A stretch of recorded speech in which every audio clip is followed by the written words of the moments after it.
कई लोग दूसरों के लिए लिखते हैं तो कई लोग खुद के लिए लिखते हैं। कई लोग सुधार के लिए लिखते हैं तो कई लोग स्वभाव से लिखते हैं।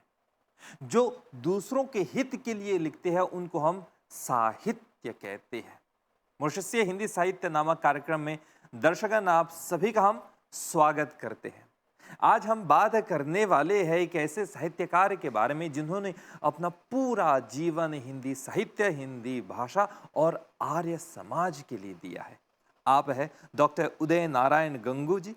आप आर्य रत्न और हिंदी साहित्यकार हैं। गुरु जी, आपका हम स्वागत करते हैं। हाँ, नमस्ते। मैं आपको सादर नमस्ते करता हूँ और हमारे सुनने वालों को, दर्शकों को भी हमारा सादर सुप्रेम नमस्कार है। गुरुजी, आपको इस कार्यक्रम में बुलाने के पीछे एक विशेष कारण है। हम जानते हैं कि अभी हाल में ही आपकी पुस्तक का लोकार्पण हुआ है। मॉरिशसीय हिंदी साहित्य के विकास में आर्य समाज की पत्र पत्रिकाओं का योगदान काफी बड़ी पुस्तक है। तो इसके बारे में हम जरूर जानना चाहेंगे, अपने दर्शकों को बताना चाहेंगे। इस पुस्तक के बारे में थोड़ा सा बताएं। हाँ जी, हाँ, सबसे पहले तो आपको धन्यवाद कि आपने इस पुस्तक पर चर्चा करने के लिए आमंत्रित किया है। और अच्छी बात है कि हमारे श्रोताओं को भी इस पुस्तक की कुछ जानकारी प्राप्त हो। यह ग्रंथ 850 पृष्ठों का है। इसमें 14 अध्याय हैं। प्रथम अध्याय में आर्य समाज का परिचय दिया गया है कि इस देश में आर्य समाज की स्थापना कैसे हुई। एक सिंहावलोकन प्रस्तुत किया गया है 115 पृष्ठों में, और बाकी 725 पृष्ठों में हमने मॉरिशस में हिंदी के प्रचार प्रसार में आर्य समाज ने जो कार्य किया, विशेष रूप से अपने पत्र और अपनी पत्रिकाओं के माध्यम से, तो उन पत्र पत्रिकाओं का उल्लेख करते हुए हमने बताया कि हिंदी का प्रचार कैसे हुआ। और जिसे भी आपने कहा साहित्य, तो साहित्यिक विधाएं अनेक हैं। उन विधाओं के प्रचार प्रसार में आर्य समाज की पत्र पत्रिकाओं की क्या भूमिका रही है, इस भूमिका को मैंने रेखांकित करने का यत्न किया है। और पुस्तक लिखते लिखते 14 अध्याय में यह कार्य पूरा करना पड़ा है। गुरु जी, एक और प्रश्न मन में अभी उभर रहा है कि मॉरिशस में आर्य समाज द्वारा हिंदी को बढ़ावा देने के लिए बहुत सारे कदम उठाए गए हैं। उनमें से एक आर्य समाज की पत्र पत्रिकाएं। अन्य हिंदी पाठशाला के बारे में क्यों नहीं, सिर्फ पत्र पत्रिकाओं के बारे में? अच्छा, देखिए, यदि हम इस पुस्तक के पठन से कुछ जानना चाहेंगे तो आपको लगेगा कि हिंदी के प्रचार का ही उद्देश्य लेकर पत्र पत्रिकाएं प्रकाशित होती थीं। बहुत से लेखकों ने इस पुस्तक में आप पाएंगे कि आदिम पत्रिका जो थी वह मॉरिशस आर्य पत्रिका, और मॉरिशस आर्य पत्रिका के प्रथम संपादक थे खेमला लाला, जो आर्य समाज के इस देश में संस्थापक थे।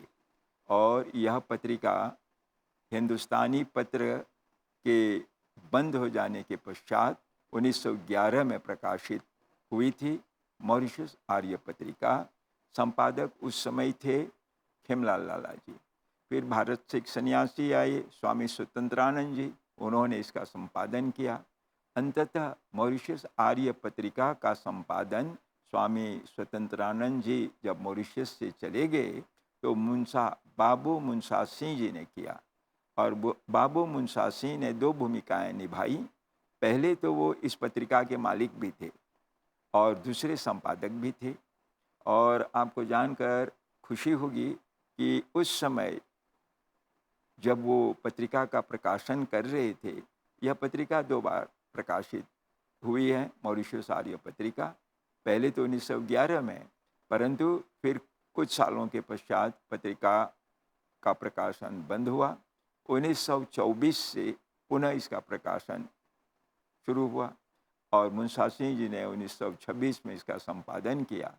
आप देखेंगे कि 1928 में जो कविता उन्होंने लिखी है, ऋषि के उपकार, 3 खंडों में, आश्चर्य होता है कि उस समय 1928 में प्रकाशित कविता जो 5 साल बाद 100 साल हो जाएंगे, 100 साल पहले की हिंदी कैसी थी, इसकी जानकारी हमको उनकी कविता से, उनके लेखों से प्राप्त होती है। और लगता है बाबू मुंशा सिंह जी तो किसी विश्वविद्यालय में उन्होंने हिंदी नहीं सीखी थी। आश्चर्य तो ये होता है कि बिना कोई डिग्री लिए इस प्रकार की हिंदी किस तरह वो पत्र पत्रिकाओं में लिखते थे। और एक प्रकार से उनके लेखों को देखने से लगता है कि उस समय जो समाज में कुरीतियाँ थीं, बुराइयाँ थीं, भेदभाव, अनेक दुर्भावनाएं जो समाज में प्रचलित थी, उन सब पर वे अपना आक्रोश प्रकट करते थे और बहुत गरम गरम लेख लिखा करते थे। रोंगटे खड़े हो जाते हैं पढ़ने के बाद, ये मुंशा सिंह की। यही मैं पूछने वाला था, उस समय के पत्र पत्रिकाओं के लेख के विषय क्या हुआ कर? जागरण का विषय था? जागरण हिंदू समाज में सबसे प्रथम तो गरीबी थी हम्म, और शोषण का विषय था। और शोषक कौन थे इस देश में? जो मिल मालिक थे, खेतों के मालिक थे, कारखाने चलाते थे। दूसरे शब्दों में यदि हम कहें कि गोरे लोग थे, तो उन लोगों का शोषण जो हो रहा था, उस शोषण के विरुद्ध उन्होंने आवाज़ उठाई है। और राजनीतिक क्षेत्र में गांधी जी जब मॉरिशस आए थे 1901 में, तो जाते जाते उन्होंने कह दिया था कि हिंदुओं को राजनीति में ध्यान देना चाहिए। और हम देखते हैं मॉरिशस आर्य पत्रिका में गांधी जी के इस मंत्र को पुनः प्रकट किया गया है, उच्चरित किया गया है और मंत्र पर बल दिया गया है। और राजनीतिक जो दुर्भावनाएं उस समय लोगों के अंदर थीं, एक प्रकार से तानाशाही का जो भाव था, उन सब के विरुद्ध इन्होंने आवाज़ उठाई है। सामाजिक कुरीतियाँ, बाल विवाह, विधवा विवाह न होना, जवान लड़कियां विधवा हो जाती थी और बच्चों का विवाह हो जाता था। जब बाल विवाह प्रचलित था तो स्वभावतः ये मान लेना पड़ेगा कि लड़कियों को पढ़ने का अवसर नहीं मिलता था। 8 साल से 12 साल की लड़कियों का विवाह हो जाया करता था, तो कब वो पढ़ेंगी? तो इसलिए स्त्री शिक्षा पर बहुत बल दिया गया। और इस पत्रिका के जो दूसरे संपादक हुए पंडित काशीनाथ, जो भारत से पढ़कर आए थे, 1916 में मॉरिशस आए थे, उन्होंने भी स्त्री शिक्षा पर बहुत बल दिया। कन्या पाठशालाएँ खोली गई, स्थान स्थान पर कन्याओं की पाठशालाओं में वार्षिक उत्सवों का आयोजन किया गया और विशेष रूप से माता पिता से निवेदन किया गया कि अपने बच्चों की पढ़ाई लिखाई पर आप विशेष ध्यान दें। तो गांधी जी ने जो राजनीतिक क्षेत्र के अतिरिक्त जो बात कही थी कि आप लोग शिक्षा में ध्यान दें, तो हम देखते हैं आर्य समाज के पत्र पत्रिकाओं ने गांधी के इस वचन को आगे बढ़ाया। परंतु साथ ही साथ हम ये कहना चाहते हैं कि गांधी जी से बहुत पहले 1875 में जब आर्य समाज की स्थापना हुई थी, तो आर्य समाज के 10 नियमों में ये सारी बातें थीं। तो एक प्रकार से पत्र पत्रिकाओं आर्य समाज की जो निकलती रहीं, उन पत्र पत्रिकाओं के माध्यम से हम देखते हैं कि दयानंद के आर्य समाज के 10 नियमों का प्रचार यदि जोरदार रूप में हुआ है, तो हिंदी पत्र पत्रिकाओं के द्वारा। और बात क्या थी उसमें? धार्मिक सुधार, सामाजिक सुधार, राजनीतिक आंदोलन, सांस्कृतिक क्षेत्र में कार्य किया गया, आर्थिक जो गरीबी थी, अर्थ को सुधारने के लिए आवाज़ उठाई गई। खेती बाड़ी पर जो कार्य उस समय हमारे लोग कर रहे थे, कहा गया कि अतिरिक्त परिश्रम करो, कुछ खेती बाड़ी करो। और इस तरह आप देखते हैं कि अतिरिक्त परिश्रम करने के बाद हमारे पुरखों ने ज़मीन जायदाद खरीद कर अपने बच्चों को उच्च शिक्षा के लिए प्रेरित किया और डॉक्टर बारिस्टर बनने लगे। ये सब पत्र पत्रिकाओं जो, ये तो पहली पत्रिका की बात मैं बोल रहा हूँ। उसके बाद आर्य पत्रिका के पश्चात आर्यवीर नाम का पत्र निकला। आर्यवीर के बाद जागृति पत्र का प्रकाशन हुआ। फिर दोनों पत्रों को एक साथ मिलाकर आर्यवीर और जागृति दोनों एक रूप में, संगठित रूप में ये दोनों पत्रिकाएं प्रकाशित होती रहीं, क्योंकि 1945 में महायुद्ध चल रहा था, कागज़ आदि की कमी हो गई थी। इसलिए 2 पत्रिकाओं को एक बनाकर आर्य समाज प्रकाशित कर रहा था। अंततः 1950 से आर्योदय पत्र निकला। 1950 से आज हम 2023 में हैं, लगातार 73 वर्ष यह पत्र प्रकाशित होता रहा है। अनवरत रूप से लगातार इसका प्रकाशन हुआ है, कभी साप्ताहिक रूप में, कभी पाक्षिक रूप में, कभी मासिक रूप में, लेकिन कभी रुका नहीं। आज भी लगातार साप्ताहिक रूप में 3 भाषाओं में ये पत्रिका जो है आर्य समाज के आर्योदय प्रकाशित होता रहा है। इन 3-4 पत्रिकाओं के माध्यम से इस देश में बहुत जागृति लाने का यत्न किया गया है संपादकों ने। और आपको ये जो पुस्तक जिसका विमोचन आप बता रहे हैं कि अभी हाल में हुआ, इस पुस्तक में मैंने 14 संपादकों का परिचय दिया है। तीनों पत्र पत्रिकाओं में लिखने वाले 14 संपादक, और मैंने लगभग 73 लेखक लेखिकाओं का भी परिचय दिया है। ये लेखक लेखिकाएं 3 कालों में विभाजित किए जा सकते हैं। स्वतंत्रता पूर्व काल में, जिसको हम आदिम काल भी बोल सकते हैं, स्वतंत्रता के बाद 55 साल तो बीत गए स्वतंत्रता को, मध्यकाल भी आया, और उसके पश्चात वर्तमान काल के लोग भी लिख रहे हैं। तो 3 कालों के लेखक लेखिकाओं की लेखनी से जो कुछ साहित्यिक विधाएं इस देश में आगे बढ़ी, कहानी, कविता, संस्मरण, निबंध, निबंध कहते एक यात्रा वृत्तांत न, इन सब का इसमें उल्लेख किया गया है। अभी आप बात कर रहे हैं आर्य समाज की पत्र पत्रिकाओं के बारे में। चलिए एक बार फिर से आरंभ काल में चलते हैं। आर्य समाज की प्रथम पत्रिका के बारे में अभी आपने बात की। अभी याद आ रहा है कि उसी समय, शायद उसी काल, दुर्गा नामक पत्रिका निकलती थी। इतिहास में हम पढ़ने को मिलता है हमें कि दुर्गा नामक पत्रिका में जब लेखक लिखते थे, छद्म नाम से लिखते थे। तो क्या आरंभ काल में आर्य समाज की पत्रिका में छद्म नाम का प्रयोग होता था? ये एक बहुत अच्छा प्रश्न आपने उठाया। और दुर्गा पत्रिका का जब प्रकाशन हुआ, हिंदी सम्मेलन इस देश में 11वां हिंदी सम्मेलन मनाया गया, उस अवसर पर दुर्गा तो हस्तलिखित पत्रिका थी। हाथ से लोग लेख लिखा करते थे, कहानियाँ लिखते थे, कुछ कवि लोग कविताएं भी लिखते, लेकिन सब हस्तलिखित। परंतु आर्य समाज की पत्रिका जो 1911 से लेकर आज तक निकलती रही, कभी हस्तलिखित नहीं, सब प्रकाशित हैं। और 1935 में दुर्गा पत्रिका का प्रकाशन हुआ था। यहाँ तो मैं 1911 की बात बता रहा हूँ। 1911 से 1940 तक लगातार मॉरिशस आर्य पत्रिका प्रकाशित होती रही, और अनेक विधाओं के साथ। उसमें जयनारायण रॉय जी की कविता आप कहानियाँ आप पढ़ सकेंगे। सुखदेव बिसुंदयाल जो हमारे देश के अच्छे नेता हुए, राजनीतिक नेता, वे कर्मलाल नाम से कहानियाँ लिखा करते थे। पंडित वासुदेव बिसुंदयाल जो भारत से पढ़कर आए, उन जाने से पहले ही, भारत जाने से पहले ही वो आर्य पत्रिका में लिखा करते थे, और उधर से जब लौट कर आए तो आर्योदय आदि में लिखते रहे पंडित वासुदेव बिसुंदयाल। जयनारायण रॉय की सुंदर कहानियाँ हम देख सकते हैं।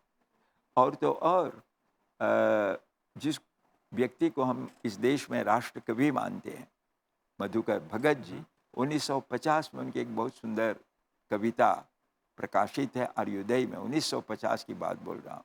और वह कविता आधारित है मॉरिशस के प्रथम राजदूत जो भारत से आए हुए थे, धर्म यशदेव जी।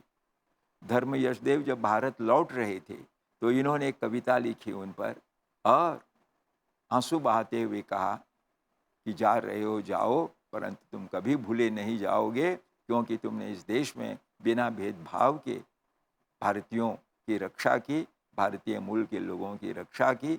इसलिए हे धर्मदेव, तुम जा रहे हो, यशदेव जा रहे हो, जाओ, पर हमारे हृदय से कभी जा नहीं सकेगो। इस तरह उन्होंने अपने हृदय के भाव प्रकट किए मधुकर भगत जी ने 1950 में। और कई अन्य कवि, हमारे मुनीश्वरलाल चिंतामणि जो महात्मा गांधी संस्थान में हिंदी विभाग के अध्यक्ष रहे हैं, जब वो भारत से पढ़कर लिखकर लौटे तो अंग्रेजी फ्रेंच के अध्यापक होते हुए उनका रुझान हिंदी की तरफ, और वो महात्मा गांधी संस्थान में शिक्षाधिकारी बने, फिर विभाग अध्यक्ष बने। उन्होंने जो कविताएं लिखी हैं, हमें बोलना पड़ेगा, बेजोड़ है, अनेक विषयों पर। मातृभूमि के प्रति उन्होंने अपने उद्गार प्रकट किए हैं, चिरंतन मूल्यों पर प्रकाश डाला है। उनकी कविता पढ़ने से ऐसे लगता है कि चिंतामणि जी सचमुच मानववादी थे। मनुष्य मात्र के लिए वो लिखा करते थे और मानव मूल्यों से भरपूर रचनाएं हैं उनकी। और तो और जिस व्यक्ति की चर्चा भी मैंने की कि मैंने हिंदी उनसे सीखी थी, तेलुगु भाषी लक्ष्मया बीता वाडू जी, उनकी सुंदर सुंदर कविताएं प्रकाशित है और छंदबद्ध कविताएं, मुक्त कविताएं नहीं, मुक्तक नहीं, छंदबद्ध है। और पढ़ने से ऐसे लगता है कि इतना गहरा अध्ययन उन्होंने किया था काव्य शास्त्र का कि इस प्रकार की कविताओं का उन्होंने सृजन किया उस समय में। तो कविता के क्षेत्र में, कहानी के क्षेत्र में संस्मरण, आपको जानकर प्रसन्नता होगी कि उस समय एक डॉक्टर थे, डॉक्टर जगरू सिंह गोबिंद जी, पेरिस से वो मेडिकल साइंस के डॉक्टर बनकर मॉरिशस लौटे और प्रथम हिंदू डॉक्टर। वे अपना यात्रा वृतांत जवाहरोदय में प्रकाशित करते थे और लंबे समय तक प्रकाशित करते रहे, क्योंकि उन्होंने अनेक देशों की यात्रा की थी, चीन की यात्रा, जापान की यात्रा, यूरोप की यात्रा। इन सब यात्राओं का विवरण उन्होंने आर्योदय पत्र पर प्रकाशित किया है, तो एक साहित्य बन जाता है यात्रा वृतांत। उसी तरह मोहनलाल जी मोहित, जो 1902 में उत्पन्न हुए थे, इस देश में पैदा हुए थे, उन्होंने भारत की लगभग 40 बार यात्राएं की और बहुत सी यात्राओं का वर्णन उन्होंने किया है और एक साहित्य की विधा बन जाती है यात्रा वृतांत, तो मोहनलाल मोहित जी का है। अंततः हम देखते हैं आधुनिक काल में यदि हम गिने उनको, पंडित वेनी माधव राम खिलावन, तो उन्होंने भी भारत की यात्रा बहुत सुंदर भाषा में उन्होंने यात्रा का उल्लेख किया है। मैंने भी भारत की कुछ यात्राएं की हैं और यात्रा वृतांत मेरी तरफ से भी है। तो संस्मरण है, यात्रा वृतांत है, कहानी है।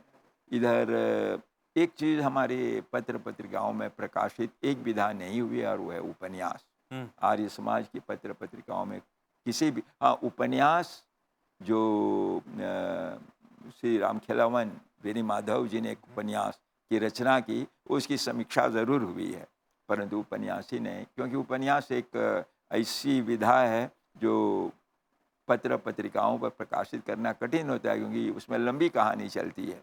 तो एक लंबी कहानी को अंश में तो प्रकाशित करेंगे तो लोगों को आनंद भी नहीं आएगा, पर कहानियाँ जो हैं, केशव दत्त चिंतामणि की सुंदर सुंदर कहानियाँ प्रकाशित हुई हैं, प्रयाग रामशरण जी के लेख हैं, शोधपूर्ण लेख हैं, डॉक्टर जगा सिंह जी के बड़े ही सुंदर निबंध हैं, जीवनियाँ हैं, जीवनी साहित्य भी हम देखते हैं, लघु जीवनियाँ लिखी गई हैं। तो साहित्य की जो दो विधाएं विशेष रूप से हैं, गद्य विधा और पद्य विधा, तो पद्यों की भी अच्छी रचना हम उसमें पा लेते हैं और गद्य के अंतर्गत अनेक जो विधाएं हैं, कहानी, निबंध, संस्मरण, यात्रा वृतांत, ये सब उसमें सम्मिलित हैं। और कुल मिलाकर मैंने इसमें संपादकों और लेखकों को लेंगे तो 80 तक लोगों का इसमें उल्लेख किया गया है और जीवनी के साथ आप उन लोगों के फोटो भी देख सकेंगे इसमें पुस्तक में। सबके चित्र दिए गए हैं, पुराने पुराने लेखकों के जो अब नहीं रहे, दिवंगत हो चुके, उन लोगों के फोटो हैं, और जो वर्तमान में इस समय हैं और लिख रहे हैं तो उनका तो फोटो देने की आवश्यकता नहीं थी। अब जो लोग अभी जीवित हैं उनके फोटो तो आमने सामने सब लोग दिखते ही रहते हैं, परंतु जो चल बसे एक तरह से भूले बिसरे चित्र के रूप में हमने उनको प्रस्तुत किया। मेरे मन में एक और प्रश्न अभी आ रहा है। तो अभी आपने कहा कि ये जो सुप्रसिद्ध लेखक हैं, इनके बारे में आपने अपनी पुस्तक में लिखे हैं श्रद्धांजलि के रूप में, लेकिन जो नए लेखक जो अभी उभर रहे हैं उनके बारे में भी एक दो शब्द, एक दो नाम अगर आप ले सकते हैं। जी हाँ, नए लेखक लेखिकाओं में अभी आप लेखक में प्राप्त करेंगे, ऐसे तो नए नहीं हैं, हमारे डॉक्टर जगा सिंह जो भी पुराने में आ गए, और नए में काशीनाथ जी हैं जो लिख रहे हैं, और इधर लेखिकाओं में शांति महावीर, डॉक्टर शांति महावीर है, इधर एक जयपल नाम की कन्या है, वो बहुत सुंदर लिखती है, इधर एक युवक है राजवीर अवतार, वो भी अच्छा लिखने लगे हैं पत्र पत्रिकाओं में। डॉक्टर माधुरी रामधारी है, उनके भी लेख इसमें ज़बरदस्त आते हैं। तो ये सब हमारे नए लेखक लेखिकाएँ हैं जो कि इस पत्र में अब स्तरीय चीज़ दे रहे हैं, क्योंकि ये सब के सब स्नातक हैं, और स्नातक ही नहीं पीएचडी होल्डर्स भी हैं, जो यूनिवर्सिटी से पढ़कर अच्छी तरह से साहित्य का अध्ययन करके इन लोगों ने लिखना शुरू किया है। तो इनका स्तर थोड़ा अन्यों से कुछ ज़्यादा ही मानना पड़ेगा। भारत से जितने लोग पढ़कर आए तो उनकी रचनाओं में तो काफ़ी ताकत है, ताकतवर हैं, ज़ोरदार हैं। और जो यहीं पर सीख कर मुझे आश्चर्य होता है जब मोहनलाल मोहित जी के निबंध को मैं देखता हूँ। हम्म, आश्चर्य इसलिए होता है कि वो माध्यमिक स्कूल भी नहीं गए, उनके पास कोई भी प्रमाण पत्र नहीं था, परंतु उनके निबंध बड़े ही गंभीर, अनेक विषयों पर आधारित और स्तरीय निबंध और भाषा अलंकृत, आज के जो हमारे ग्रेजुएट हैं उनके बराबर नहीं लिख सकते हैं उनके निबंधों को। यदि हम देखें तो इसे सुंदर सुंदर निबंध उन्होंने लिखे हैं। तो ऐसे लोग इतिहास के पन्ने में आ जाएं तो पन्ने जो हैं स्वर्ण पन्ने बन जाते हैं। एक और प्रश्न के साथ आगे बढ़ते हैं गुरुजी। यह आपकी मॉरिशस से हिंदी साहित्य के विकास में आर्य समाज की पत्र पत्रिकाओं का योगदान है, इसके अलावा और आपकी अन्य पुस्तकों के बारे में बताइए। हाँ, मेरी अन्य पुस्तकें जो है, जिस तरह मैंने शोधपरक पुस्तकें लिखी हैं, भोजपुरी में लोक साहित्य, ये मेरा शोध ग्रंथ रहा है। इसके अतिरिक्त आर्य समाज के इतिहास 2 खंडों में मैंने लिखा है। एक स्वतंत्रता पूर्व का खंड है और एक स्वतंत्रता के पश्चात आर्य समाज यानी 1968 से आज तक क्या किया है उसका उल्लेख किया है। तो ये ऐतिहासिक ग्रंथ दोनों हो जाते हैं। फिर शोधपरक ग्रंथ में मैंने जिस विषय को लेकर मैंने पीएचडी की, उस पुस्तक का प्रकाशन महात्मा गांधी संस्थान ने किया। फिर यश प्रकाशन की तरफ से मेरी एक हिंदी की रचना छपी, मॉरिशस की संस्कृति, तो उसमें संस्मरण है, निबंध है। जीवनी लिखना मुझे बहुत पसंद है। कई जीवनियाँ मैंने प्रकाशित की हैं। पंडित रामलगन की जीवनी है, सुखदेव बिसुंदयाल की जीवनी है, सर शिव सागर राम गुलाम की जीवनी है, और यहाँ कोई एक अच्छी प्रचारिका रही है धनवंती रामशरण जी, उनकी भी मैंने जीवनी लिखी है। तो जीवनी साहित्य है, निबंध साहित्य है, और संस्मरण मैंने लिखा है हिंदी में, और शोध कार्य किया है, और ऐतिहासिक ग्रंथों को लिखा है। कुल मिलाकर 10 तक पुस्तकें मैंने लिखी हैं हिंदी में और 9 तक अंग्रेजी में। हिंदी साहित्य, हिंदी भाषा को लेकर अभी तक आपकी बहुत ही लंबी यात्रा है। हम जानना चाहेंगे आपकी शुरुआती काल में, आरंभ काल में हिंदी के साथ आपका संबंध किस तरह से स्थापित हुआ? किस तरह से आपकी यात्रा शुरू हुई? देखिए, यदि आप पढ़ाई के बारे में कहेंगे कि कैसे पढ़ाई शुरू हुई हिंदी की, तो मैंने कहा ना कि मेरे प्रथम अध्यापक तेलुगु भाषी थे, और नाम था बीतावाडू लक्ष्मैया जी। फिर मुनिनाथ वर्मा जी से भी हमने कुछ शिक्षा प्राप्त की हिंदी से। भारत से आए थे बाल मुकुंद द्विवेदी जी, उनसे भी हम लोगों ने शिक्षा प्राप्त की थी हिंदी की, और यहाँ के स्थानीय लेखकों, उस समय के अध्यापकों से भी, और विशेष रूप से हिंदी के क्षेत्र में प्रोफेसर राम प्रकाश, जो बड़े भारी शिक्षा शास्त्री थे इस देश के, उनसे बहुत कुछ सीखने का अवसर मिला। और भारत से आने वाले जो साधु सन्यासी रहे, उनके संपर्क में रहकर मेरा हिंदी ज्ञान बढ़ता गया।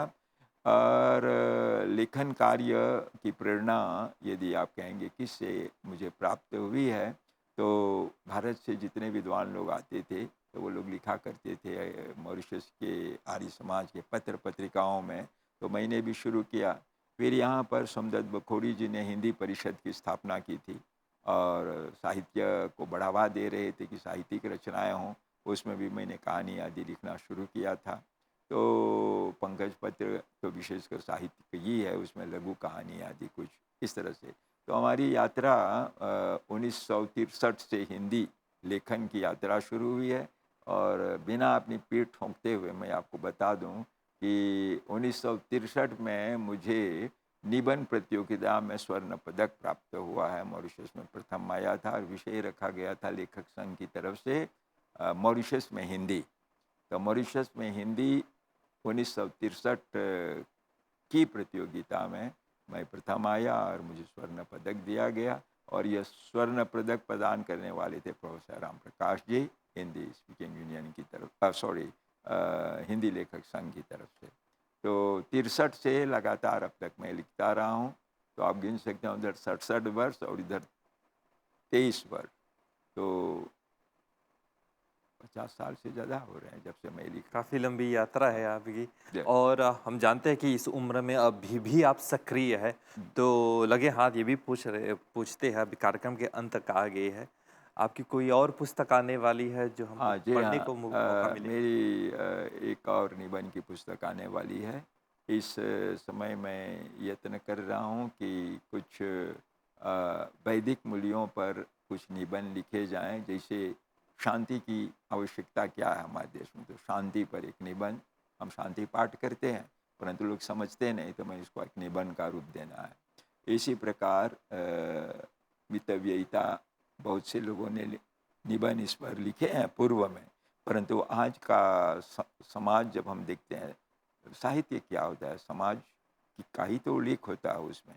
तो समय समय में समाज में जो प्रवृत्तियाँ होती हैं, उन प्रवृत्तियों को एक साहित्यकार उभारता है। और निबंध सबसे अच्छी विधा मैं समझता हूँ इन सब बातों की चर्चा करने की। भाषा निबंध की सरल हुआ करती है, सुबोध भाषा में जब लिखते हैं तो पाठक ज़्यादा पढ़ते हैं। तो वर्तमान में जो विसंगतियां हैं समाज में, उन विसंगतियों को देखते हुए जो मूल्य आज प्रदान करने चाहिए, तो मूल्य पर कुछ रचनाएं निबंध के रूप में मैं प्रस्तुत करना चाहता हूँ। और वो सांस्कृतिक, धार्मिक, सामाजिक सभी विषयों को लेकर, दार्शनिक भी, इन विषयों को भी लेकर मैं एक रचना तैयार कर रहा हूँ। डॉक्टर उदय नारायण गंगू जी, आप आर्य रत्न है और हिंदी साहित्यकार है और मॉरिशस हिंदी साहित्यकार में आपने अपना भरपूर योगदान दिया है। कार्यक्रम के अंत तक आ गए हैं। आपकी पुस्तक मॉरिशस हिंदी साहित्य के विकास में आर्य समाज की पत्र पत्रिकाओं का योगदान के लिए आपको बहुत बहुत शुभकामनाएं देते हैं। आप ही लोगों की शुभकामना से हमको संबल प्राप्त होता है। जब पाठक और दर्शक और हिंदी प्रेमी जन शुभकामनाएं प्रकट करते हैं तो लेखक को संबल प्राप्त होता है और लेखक और आगे बढ़ने का यत्न करता है। तो लेखन कार्य कभी रुके ना, ऐसी आपकी कामना हो तो हम और आगे बढ़ते जाएंगे। गुरु जी, आप आए हमारे कार्यक्रम में, इसके लिए बहुत बहुत धन्यवाद। आपको भी धन्यवाद, और सुनने वाले हमारे दर्शकों को भी, देखने वालों को भी और सुनने वालों को भी, और एमबीसी को भी हम धन्यवाद करते हैं। चलिए दर्शकगण, आप लोगों को बताएंगे, अगर आप भी रुचि दिखाना चाहते हैं, लिखना चाहते हैं, तो ज़रूर हिंदी साहित्य जैसे बड़े सागर में आप भी अपना योगदान दे सकते हैं और इस सागर को और समृद्ध बना सकते हैं। और हाँ, हमारे कार्यक्रम में ज़रूर आइएगा। हमारी ओर से नमस्ते।